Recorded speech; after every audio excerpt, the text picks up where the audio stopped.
James Turner for the untouchable true school sports. Let's go, baby. Bow! Be careful what you wish for because it can become a reality. Yeah. The untouchable True School Sports Empire proudly presents something the boxing games are missing. Hey, what's going on? It's your boy BT, and I came here to talk some boxing with the thousands of True School Sports subscribers. All right, so everyone's been asking me what are my thoughts on Teofimo Lopez versus Shakur Stevenson. Even though it's not finalized, let me give you guys some initial thoughts because I've had a chance to think about it. Before I get into the actual fight itself, let's talk about these rumors that are coming out, these reports that are coming out. Lance Pugmire, renowned boxing journalist, he reported something very interesting that I had to unpack because I think it's a very important moment in our sport, you know. So just follow me for a second, guys. So you have Teofimo Lopez, Shakur Stevenson, two fighters that were built by Top Rank, right? They're going to fight on a show that is going to be promoted by none other than Premier Boxing Champions and Al Heyman and the fine folks there. But the caveat to this is that PBC is going to get funding from none other than Turki Al Sheikh. So you guys heard that correctly.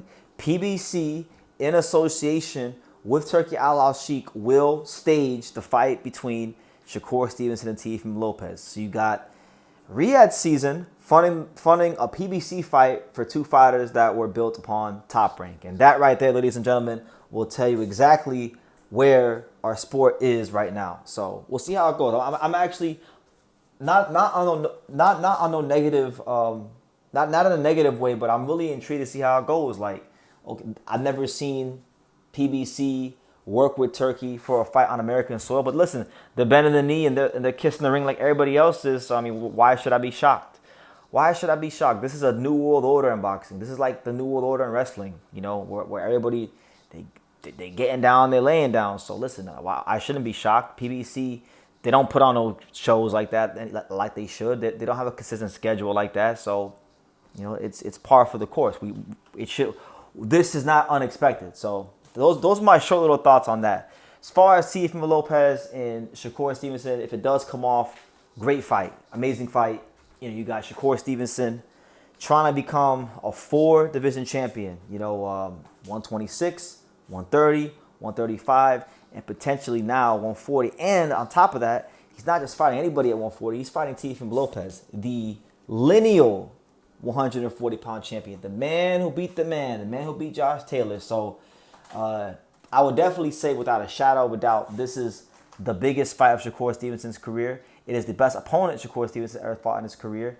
And it's a chance for him to really, I think, get that big win and just put himself in a whole other stratosphere, right? So it's a really good match. And for Teofimo Lopez, look, man, you beat Shakur Stevenson. Oh, my God. I mean, you could already argue now, based upon his 2 wins with Lomachenko and Josh Taylor, you could already say now, with his accomplishments as well, that Teofimo Lopez is a borderline Hall of Famer right now. But a win against Shakur Stevenson, in my estimation, it makes him, without a shadow of a doubt, a first ballot, top tier, upper echelon Hall of Famer. No doubt about it. And on top of that, I mean, I don't know when they're supposed to fight, but if they fight in this calendar year, 2025, and he somehow beats Shakur Stevenson, I would actually make him my fighter of the year. I will put him in the running for fighter of the year. And vice versa, if this happens in this calendar year and Shakur beats Teo, I would also put Shakur Stevenson in my running for fighter of the year. So it's a big fight for the sport of boxing.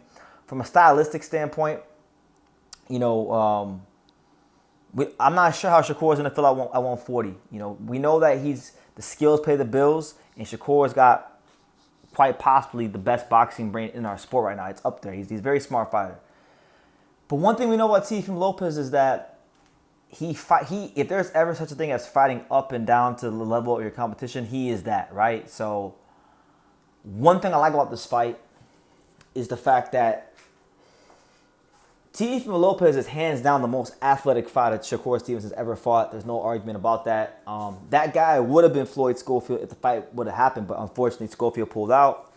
So now that guy will be Teofimo Lopez. And that to me is very intriguing because Shakur, when you look at his career, look at his best wins. Zepeda, Valdez, you know, all his best performances, Joet. You know, Shakur has beat a lot of like flat-footed Mexicans, if we're just being honest. You know, with all due respect to the Mexican fighters, that's what he's being. That's what he's built his reputation off of in his career.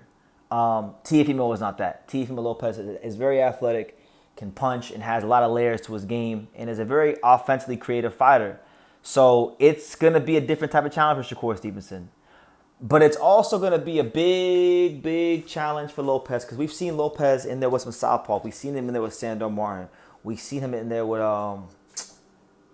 Sandor Martin and a couple other southpaws. I'm blanking out right now. Sandor Martin and I can't remember the other southpaw he fought right now because it's late. It's been a long day. But he struggled with southpaws himself, Teofimo Lopez. Even in the back half of that Lomachenko fight, you know, there were adjustments made and he struggled. Shakur Stevenson, I feel like, you know, he's bigger than those guys. He's at a higher skill level than those guys, and there's definitely a lot of things that he can look at from those fights to exploit. So it's a really interesting fight. I would say gun to my head right now, I'm going with Shakur Stevenson by decision in a close fight. It might even be a fight where I think he gets hurt, honestly, but I would say he has enough of a boxing brain. I think his feet are smart enough. You know, Teofimo Lopez does not deal well with movers. He needs someone that he can either explode on as far as using his athletic ability, or he needs someone that's going to trade, like a Richard Comey, like someone like that. And Shakur is not that. I think Shakur understands from a situational standpoint. He understands boxing on the highest level. You understand?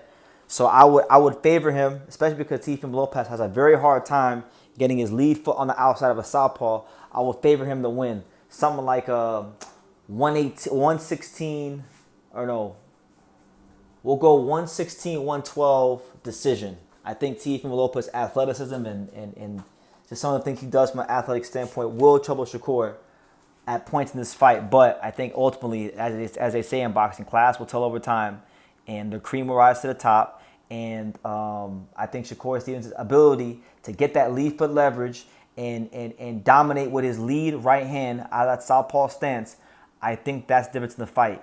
Teofimo Lopez is an athletic fighter. He has a very good left hook when he's able to, you know, shift into it and get his weight behind it. But I think Shakur Stevenson is going to be able to control distance, timing, and cut Teofimo Lopez's punch output in half with how he controls mid-range and outside. So yeah, give me Shakur Stevenson by UD. But yeah, Teofimo Lopez versus Shakur Stevenson, a PBC card. So two fighters that have never been signed to PBC, headlining a PBC. Two fighters built by Top Rank, headlining a PBC card, sponsored by Turkey Al Sheikh. This is the current state of boxing. And yeah, if you want to say it's a new world order, it's a new world order. So what do you guys think, man? Give me your thoughts on this whole ordeal down below. Make sure you guys take the time to subscribe. Like I say in every single one of these videos, you could love me or you can hate me, but I'm just a kid from Ding. So until next time, take care, guys. Thank you for watching another video on the untouchable True School Sports Empire. For more great boxing content just like this, make sure you guys stay tuned and subscribe. You won't be disappointed.